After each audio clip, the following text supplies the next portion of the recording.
Muito bem. Jogou uma bolachada. Quem vai falar sobre o Data Limite? Quem vai dar explicação? Vamos lá. Sobre a Data Limite. Você fez um documentário sobre o Data Limite. Eu sempre curti essa coisa de ufologia. A última vez que a gente teve aqui, a gente falou de ufologia, de discos voadores, seres extraterrestres. Agora, quando chegou na produtora que o Chico teria falado sobre um possível encontro da humanidade com esses seres e que uma nova era começaria a partir de então, aí me chamou muita atenção, eu fui atrás. Mas por que eu fui atrás? Porque Chico é um cara que ele é muito crível, ele é muito sério naquilo que ele fala. Chico foi uma personalidade ímpar na história do Brasil. Resumindo a história, o Chico vai contar... Mas é só pela autoridade? Não, pela autoridade, mas sabedoria da autoridade?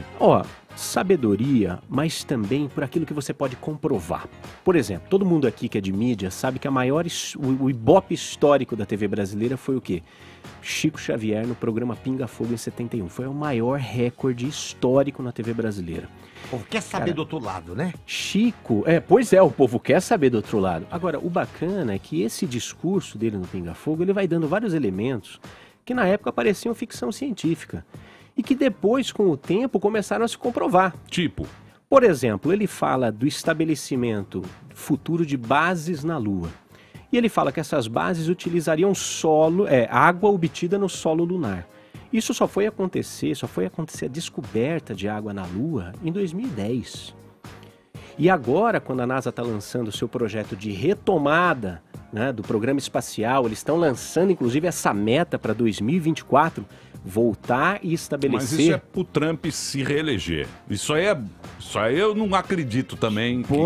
No Chico Xavier. Prefiro acreditar mais na reeleição do Trump. Do coração. Do que, calma. Mas eu concordo com você, Emílio. Existe uma política, mas você há de concordar comigo que...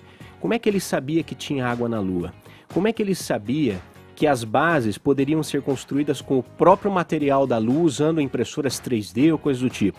Como é que ele sabia, por exemplo, que no futuro poderiam se usar órgãos de plástico no lugar de órgãos orgânicos em processos de transplante? Isso só aconteceu em 2013. Quando foi a entrevista?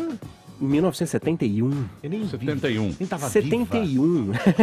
Reencarnando. Você era um espírito de luz. Mas e daí? ainda. Então, e daí a data limite? Porque sempre tem isso. Teve dos Incas, 2012. É verdade. Todo ano o mundo acaba, né? Todo ano tem... Mas data limite não tem a ver com fim de mundo. Data limite tem a ver com o começo de uma nova era. Reciclagem. Existem vários movimentos espiritualistas, filosóficos, que mostram um novo momento da humanidade. Alguma coisa está mudando.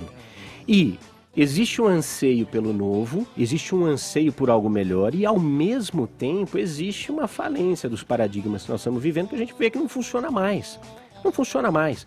O próprio Zygmunt Bauman comenta isso em algumas entrevistas dele que eu acho fantásticas. Quer dizer, a gente já sabe que esse modelo não funciona, só que a gente ainda não sabe qual vai ser o próximo modelo. E data limite tem muito a ver com essa transição. A gente começar um novo tempo, entrar num novo momento da humanidade, mas evocando o protagonismo do ser humano. Não confiando numa religião, porque o Chico, você falou, ele é notório, mas ele também não é um cara que deve ser seguido cegamente. Precisa ter racionalidade, precisa ter protagonismo. A preocupação dele no Pinga Fogo, e o que me chamou a atenção como produtor, foi assim, ele fala que se a humanidade não entrasse numa guerra nuclear nos próximos 50 anos, então essa fase nova começaria. Isso me chamou a atenção porque eu tinha visto uma entrevista do ex-ministro de Defesa do Canadá, um discurso dele no Congresso americano. Mas isso na época da Guerra Fria? Não, agora. 2013, 14. Ele participa de um projeto chamado Disclosure, ele vai para dentro do Congresso americano e ele vai dizer que o que impediria a humanidade de estar em contato com outras comunidades da nossa galáxia seria justamente a quantidade de armamento nuclear que nós temos. Você sabe quantas ogivas nós temos? Não. São mais de 16 mil ogivas nucleares no mundo. Esse arsenal poderia destruir a Terra umas 80 vezes. O Chico chama atenção para isso no Pinga Fogo, que se a humanidade entrasse numa guerra nuclear, cara, acaba o planeta, acaba. Sim, mas isso era o momento da Guerra Fria. Era um momento forte. Era um momento que tava todo mundo com a toba na mão e tinha essa conversa, que é um período. Com certeza, né? Mas o estoque ainda existe. Mas 16 mil ogivas ainda existem. Não temos que livrar disso, né? Exato. Independente de acreditar ou não, o que o Emílio está pontuando é que naquele momento fazia muito sentido o discurso dele, né? Sim. E é óbvio que se tiver uma guerra nuclear, acaba o mundo, não tem nem discussão em relação. E a tensão ficou muito grande quando a Coreia do Norte começou vocês lembram disso? Há pouco tempo, 3, 4 anos, era toda hora na mídia isso. O Kim Jong, E na verdade você fala assim, cara, mas tudo bem, vai que ele tenha conseguido fazer 6 ogivas. O que são 6 contra 16 mil? Você sabe que aí é jogo político, como você estava dizendo. O cara quer o quê? Sentar na mesa com os grandes e poder negociar. Claro. Ele quer pleitear. Tanto que pleiteou e acabou. Né? Imagina o Bolsonaro como ogiva aqui.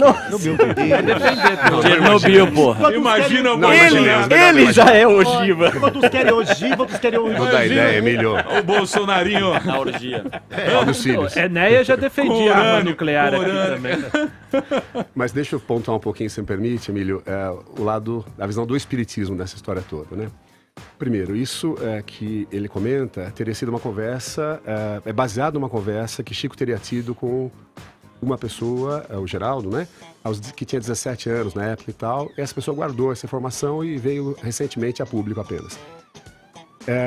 No Pinga Fogo em si, Chico jamais fala em data limite. Essa frase não existe em lugar nenhum, esse termo não existe, não é cunhado. E aí tem algumas coisas que dão um certo receio nessa fala, na visão do espiritismo. Obrigado. Sim. Primeiro, segundo a visão espírita, não tem uma data. As coisas não são determinadas naquela data. Menos ainda, como é colocado ali, uma punição. Se vocês fizerem guerra até essa data, vocês estão ferrados. Nós vamos acabar com o mundo e os ETs vão vir aqui. Não, calma. A visão do espiritismo é muito bem, como você bem colocou, é um progresso na humanidade. A humanidade está sempre progredindo. Há 130 anos, eu podia ser seu escravo ou você ser meu escravo. E tudo bem. Na boa. Sim. É horrível, né? Mas hoje em dia a gente continua sendo escravo. Mas muito diferente. Sem perceber. Claro. Né? Sem porque perceber. A história não dá pulos, não dá salto. E por isso que uma data não faz sentido. Então, a partir de sábado ao meio-dia, ou melhor, meia-noite, o mundo vai ser uma maravilha? Vai estar tudo com flores por toda parte? Obviamente não. E nem é isso que se diz. Processo. Claro, é sempre o processo. Fases, né? Então, o que o Espiritismo diz é o seguinte, a Terra é um dos globos, eu estava vendo outro dia, acho que são, eu até marquei aqui, pega o número 360, multiplica, põe 21 zeros depois disso. Esse é o número de planetas conhecidos hoje em dia, só conhecidos. É irracional pensar que só tem a vida na Terra, né? O que falam ali, lá fala ET, que os ETs viriam aqui ajudar a Terra e tudo mais. Meu entendimento no Espiritismo é que extraterrestre é o espírito. Nós somos extraterrestres, se você pensar assim. Você está encarnado na Terra naquele momento, então nesse momento você é da Terra, você é terrestre. Se você encarna em outro lugar depois, você não vai ser mais terrestre. Então quando fala de ET... Você é jupiteriana. Venusiano, o que seja, tá certo? Sou muito jupiteriana. Então, precisa olhar essas coisas com cuidado. Deus não é, na visão do Espiritismo, não é punitivo. Se vocês fizerem guerra mundial, vocês estão ferrados na minha mão. Claro que não. Claro que não. A gente tá ferrado, ponto. Mas tá bom, vamos pegar que houvesse uma guerra mundial. Explodiu, acabou o planeta. E daí? Qual o problema? Num universo gigantesco, você acaba com um cisquinho chamado Terra. Mas nós todos morremos. Sim, e daí? Qual o problema? Né? Então o Espiritismo é uma coisa muito mais generosa, uma visão muito mais ampla do que esse catastrofismo de Deus que pune ou recompensa. Não há isso. A visão do Espiritismo de Deus é uma inteligência suprema, causa primária de todas as coisas. Ou seja, não é um senhor de barbas brancas que não pune nem recompensa. Não há céu, não há inferno. Há uma inteligência que criou tudo. E você tem autonomia para fazer o que você quiser. Então, nesse sentido, a data limite, ela é interessante, mas não é uma data determinada. E é uma guerra contra si mesmo, cada um cuidando de si. Se você tiver responsabilidade consigo mesmo, outro também, tudo vai melhorar. Como de fato está melhorando. Você contamina o próximo. Se você está bem, você contamina as pessoas à sua volta. Claro, e o contrário também é verdadeiro. Você está bem, você quer que as pessoas à sua volta fiquem bem também. Agora tem uma coisa... Mas também o que você planta, você colhe. Sempre. Causa e efeito, né? Sempre. E o que é só justo. Tá certo? Só justo. Por que umas pessoas são mais felizes que outras? Porque gêmeos univitelinos iguaizinhos, um é super feliz, o outro está ferrado. Porque são espíritos diferentes. Um é mais antigo que o outro, provavelmente. Um viveu mais tempo que o outro, aprendeu mais que o outro e já não comete os mesmos erros que o outro ainda comete. Por quê? Por ignorância. Mas isso é para ser subserviente. Não, claro que não. Lógico. Porque sempre... Se você for bonzinho, tudo terás. Se você for mal, nada terás. Esse é o seu livre-arbítrio. Não, a lógica está aí. A lógica é terrível. Os problemas não acabam, certo? Siga a cartilha e você tudo terás. É difícil. Se eu aprendo a lidar com os problemas de uma forma melhor, é só natural que eu viva melhor, mas os problemas não acabam. Nenhum problema acaba nunca. Em nenhuma religião, filosofia, nada. Mas se eu aprendo a lidar melhor com eles, eu serei mais feliz que aquele que não aprendeu ainda. Então,